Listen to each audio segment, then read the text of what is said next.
श्री स्वामी समर्थ. नमस्कार विद्यार्थी मित्रांनो, मी प्राध्यापक विशाल सर. तर बघा, 10वी-12वी बोर्ड विद्यार्थ्यांसाठी धक्कादायक बातमी कुठली आहे, काय आहे याविषयी आपण आज माहिती बघणार आहोत. तत्पूर्वी चॅनल नवीन असताल तर चॅनलला सबस्क्राईब करा आणि बेल आयकॉन नक्की प्रेस करा. जाणून घेऊयात बातमीची सविस्तर अपडेट. 10वी-12वीच्या पेपर जवळ आलेले आहेत, त्याआधी एक धक्कादायक बातमी आहे. विद्यार्थी पालकांमध्ये चिंता वाढलेली आहे. बोर्डाचा अचानक मोठा निर्णय झालेला आहे. तर विद्यार्थी मित्रांनो, आपण त्याची माहिती बघणार आहोत. तुम्ही आमच्या लेटेस्ट अपडेटसाठी तुम्हाला नोट्स वगैरे हवे असतील तर व्हॉट्सअप ग्रुप जॉईन करा. लिंक डिस्क्रिप्शन आणि कमेंट सेक्शन मध्ये दिलेली आहे. तर बघूयात नेमकी धक्कादायक बातमी काय आहे ते. तर बघा, 10वी-12वीच्या परीक्षेत कॉपी रोखण्यासाठी शिक्षण विभागाचा आक्रमक सीसीटीव्ही ड्रोन निगराणी बरोबर आता आणखीन एक मोठा निर्णय घेतलेला आहे.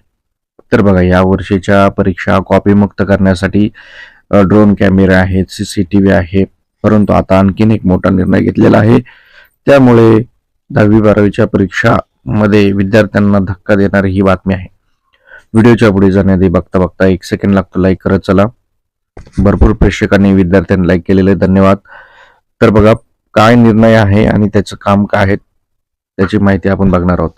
शालेय शिक्षण विभागाने याबाबतचा शासन निर्णय प्रसिद्ध केलेला आहे. 10वी-12वीच्या परीक्षा निकोप गुणवत्तापूर्ण वातावरणात होण्यासाठी विविध उपाययोजना केल्या जातात.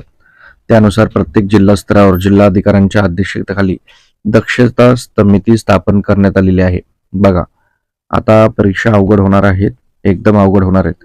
त्यामुळे जर तुम्हाला 10वी-12वीच्या नोट्स हवे असतील तर नाना फाउंडेशन ॲप डाउनलोड करा किंवा दिलेल्या नंबरवर संपर्क करा. चांगले टक्के तुम्हाला मिळणार आहेत. आता ही दक्षता समिती स्थापन होणार आहे. आता दक्षता समितीचं काम काय आहे आणि त्याचा तुमच्या परीक्षेवर काय परिणाम होणार आहे याचं आपण बघणार आहोत माहिती. तर यांचं महत्वाचं काम आहे केंद्रांना भेटी द्यायची प्रत्यक्ष.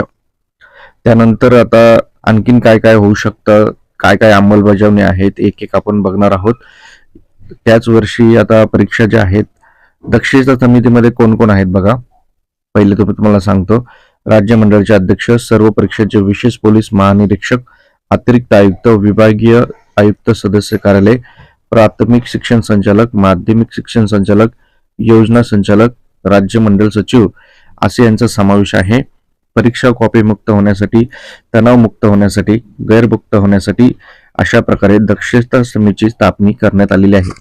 ही पहिल्यांदाच अशी स्थापना करण्यात आलेली आहे, कारण या वर्षी परीक्षा भरपूर अवघड होणार आहेत. त्यामुळे आताच तुम्हाला बोर्डाच्या नोट्स हवे असतील तर दिलेल्या नंबरवर संपर्क करा. आता यांचं काम काय आहे ते तुम्हाला एक एक मी सांगणार आहे. तर लाईक करत चला विद्यार्थी मित्रांनो, फटाफट लाईक करा. तर बघा, परीक्षेच्या 1 दिवस आधी परीक्षा केंद्रावरील भौतिक सुविधा व्यवस्थित असल्याची खात्री करणे, हे पहिलं काम आहे त्यांचं. दुसरं, संवेदनशील जे केंद्र आहेत ज्या ठिकाणी काही गैरप्रकार होऊ शकतो अशी माहिती देणे. तिसरं, परिसरात परीक्षेत संबंधित खोल्यांमध्ये सीसीटीव्ही कॅमेरे उपलब्ध आहेत का नाही बघायचं. चित्रीकरणाची साठवणूक असल्याबाबतची खात्री करणे, म्हणजे रेकॉर्डिंग्स वगैरे प्रत्येक झाल्यानंतर चेक करायचं. त्यानंतर ड्रोन कॅमेऱ्याचा वापर होतोय का नाही बघायचं. कॉपीमुक्त अभियान यशस्वी राबवण्यासाठी सीसीटीव्ही चे जिल्हा नियंत्रण प्रशासन कार्यालयात ठेवणे.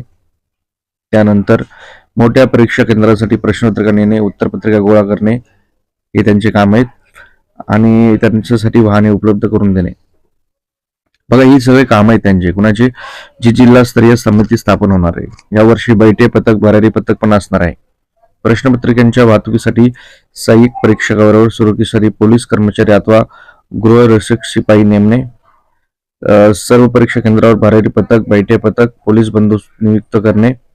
बघा, आता भरारी पथक काय असतं माहितीये का? ऑन दी स्पॉट येतं. बैठे पथक आल्यानंतर परीक्षा होईपर्यंत थांबतं. त्यामुळे अभ्यास करा.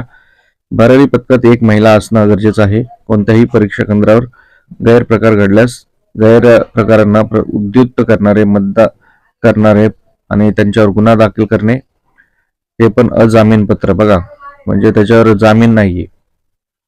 आणि परीक्षा केंद्रापासून 500 मीटर अंतरावर छायांकित प्रतीचे दुकानं बंद ठेवणे, म्हणजे झेरॉक्स चालू नसणार. या अशा प्रकारची त्या कमिटीची काम आहेत. तुम्ही अभ्यासाला लागा. मी सांगतोय, टाइम वेस्ट करू नका. अभि नाही तो कभी नाही, वेळ वाया घालू नका. सर्व IMP प्रश्न PDF फाईल दिलेले आहेत, IMP नोट्स दिलेले आहेत, त्या घ्या, परीक्षेत अभ्यास करा. वेळ थांबत नाही. मुलांनो, घाबरू नका, फटाफट अभ्यासाला लागा. काय अडचण असेल तर मला कमेंट करा. परत भेटूयात नवीन अपडेट्स सोबत. काळजी घ्या. स्वामी समर्थ.